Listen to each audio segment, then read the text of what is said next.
Hey everyone, welcome back to the channel. Today we're embarking on an epic journey, a journey that spans millions of years and covers every corner of our planet. We're talking about the greatest migration story ever told, the long walk of our earliest human ancestors. This isn't just a story about moving from one place to another. It's the story of how we, Homo sapiens, came to be the only human species left and how we conquered the world. So, where does it all begin?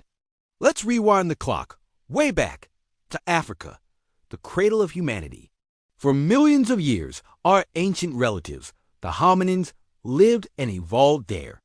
Think of famous ancestors like Lucy, the Australopithecus afarensis, who lived over 3 million years ago. They were bipedal, walking on two legs, but they were a long way from booking a flight out of the continent. The real globe-trotting adventure started much later. The first major pioneers to venture out of Africa were likely Homo erectus, around 1.8 million years ago. These guys were a game changer. They were taller, had bigger brains, and were skilled tool makers, crafting what we call Acheulean hand axes. Armed with these tools and a knack for survival, they started to spread. Imagine small bands of these early humans, driven by curiosity, climate change, or maybe just following herds of animals, slowly, but surely making their way into the Middle East, then fanning out across Asia and into Europe. We find their fossils and tools scattered across continents, a testament to their incredible endurance. But Homo erectus wasn't the last to leave Africa. Fast forward a few 100,000 years, and you have other human species, like the ancestors of the Neanderthals, making similar journeys.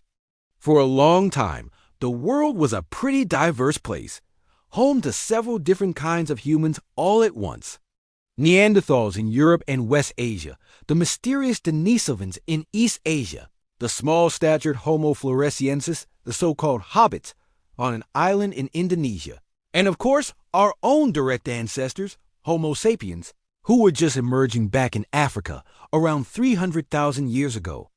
Now, this is where our own story really kicks into high gear. Sometime between 100,000 and 60,000 years ago, a relatively small group of Homo sapiens made the definitive out-of-Africa trek. What made them so successful? Well, we had a secret weapon, a highly developed brain capable of complex language, symbolic thought, and incredible innovation. We could plan, cooperate in large groups, and create sophisticated tools, art, and jewelry. As our ancestors moved into Asia and Europe, they met their distant cousins, the Neanderthals and Denisovans. And guess what? They didn't just compete. They interbred. That's right. Most people today with non-African ancestry have a small percentage of Neanderthal DNA in their genome. Many people from Asia and Oceania also carry Denisovan DNA.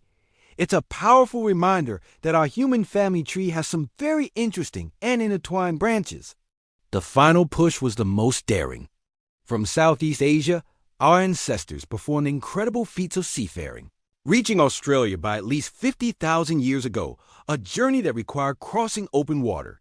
Then, from Siberia, they crossed the Bering Land Bridge into the Americas around 20,000 years ago, eventually populating 2 entire continents from the Arctic to the tip of South America. Finally, they reached the most remote Pacific islands, completing a global migration that had started millions of years before in the heart of Africa.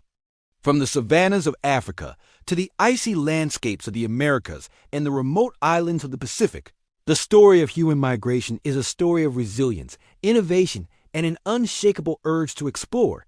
It's the journey that defines us. Thanks for joining me on this incredible walk through time. If you enjoyed this, don't forget to like, subscribe, and hit that notification bell for more adventures into our shared past. See you in the next one.